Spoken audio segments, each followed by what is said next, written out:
नमस्कार दोस्तों, मैं आलोक सिंह गुमशुदा आप सबके बीच अपनी एक नई कविता गुफ्तगू के साथ उपस्थित हुआ हूँ।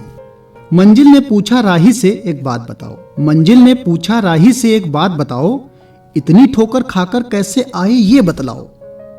मंजिल ने पूछा राही से एक बात बताओ, इतनी ठोकर खाकर कैसे आए ये बतलाओ। क्या हिम्मत के टुकड़े राह तुम्हारी कर ना पाई, क्या पतझड़ का मौसम डाल तुम्हारी सुखा ना पाई।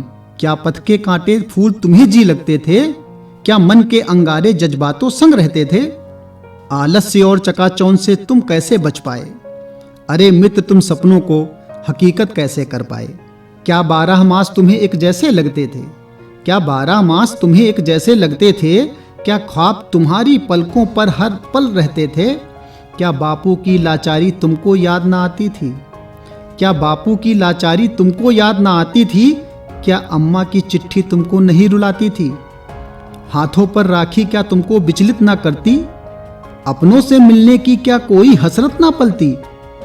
भावनाओं की बेड़ियां कैसे तुम तोड़ पाए, सर्पों से लिपटे रहने पर भी चंदन सा कैसे रह पाए। अरे पार्थ तुम मुझ तक कैसे आ पाए।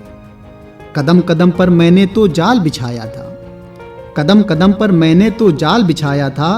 दुनियादारी में कितना तुमको उलझाया था, फिर भी तुम अंगद सा पैर जमाए कैसे। कांटों पर चलकर मुस्कानों के फूल खिलाए कैसे। विचलित करने को मैंने काम क्रोध के वाण चुने थे, तुम भी तो इंसान ही हो ऐसे ही पैगाम सुने थे। दो पर्वत के बीच कैसे तुमने सेतु बनाया था, मुसीबतों के मेघों को तुमने कैसे दूर भगाया था। क्या तुमको अधर्म की लपटें छू ना पाई थी, क्या तुमको अधर्म की लपटें छू ना पाई थी। क्या तुमको असफलताएं पी ना पाई थी। पथ की फिसलन पर तुम खुद को कैसे स्थिर रख पाए, पथ की फिसलन पर तुम खुद को कैसे स्थिर रख पाए। अरे भीष्म तुम वाणों की सैया पर भी जीवित कैसे रह पाए। मुझे बताओ तुम मुझ तक कैसे आ पाए। जो मंजिल ने सवाल किए इतने, उसके जवाब लिखने की मैंने कोशिश की है। सुन मंजिल, सुन मंजिल मैंने तो तुझको अपने पद की धूल ही माना था। सुन मंजिल मैंने तो तुझको अपने पद की धूल ही माना था। हाँ राहों पर मैंने नित ही शीश झुकाया था। तेरा कद कब मेरे सपनों से बड़ा हुआ है, तेरा कद कब मेरे सपनों से बड़ा हुआ है। पतझड़ के बाद वृक्ष हमेशा फिर हरा हुआ है। मैंने खुद को बस खुद से ही आगे रखा था, बच्चे सी सीखने की ललक को जिंदा रखा था। एक कदम जब मजबूती से रख लेता था, तभी मैं दूजा कदम उठाता था। तू खुद आएगी चलकर एक दिन, बस खुद को एक चित करके रख लेता था। जब भी हम दौड़े बिना सोचकर किसी के पीछे, राहों पर ना नजर रख और आंखों को भींचे।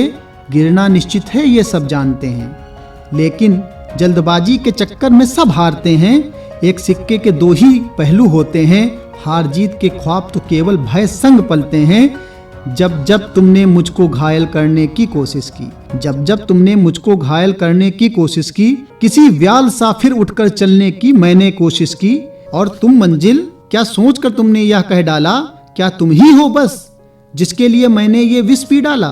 तुम तो बस एक क्षणिक मृग मारीचिका हो, तुम तो बस एक क्षणिक मृग मारीचिका हो। इस ऋतु की बस एक कली, या बहुत कहूं तो एक बागीचा हो। रही बात जज्बातों की तो कुछ कुर्बानी तो देनी पड़ती है, बिना अनुशासित बगिया भी जंगल समान ही लगती है। मैंने तो बस अधरों पर कर्मों का गीत सजाया था, मैंने तो बस अधरों पर कर्मों का गीत सजाया था। विजय श्री हो या हार की माला दोनों को स्वीकारा था। राहों की ठोकर से मैंने हर रोज नया एक पाठ पढ़ा। कच्ची मिट्टी से मैंने अपने ख्वाबों का घड़ा गढ़ा। मेहनत की आग में उसे फिर मैंने दिन रात पकाया था। हर मौसम से लेकर रंग उसको फिर संवारा था।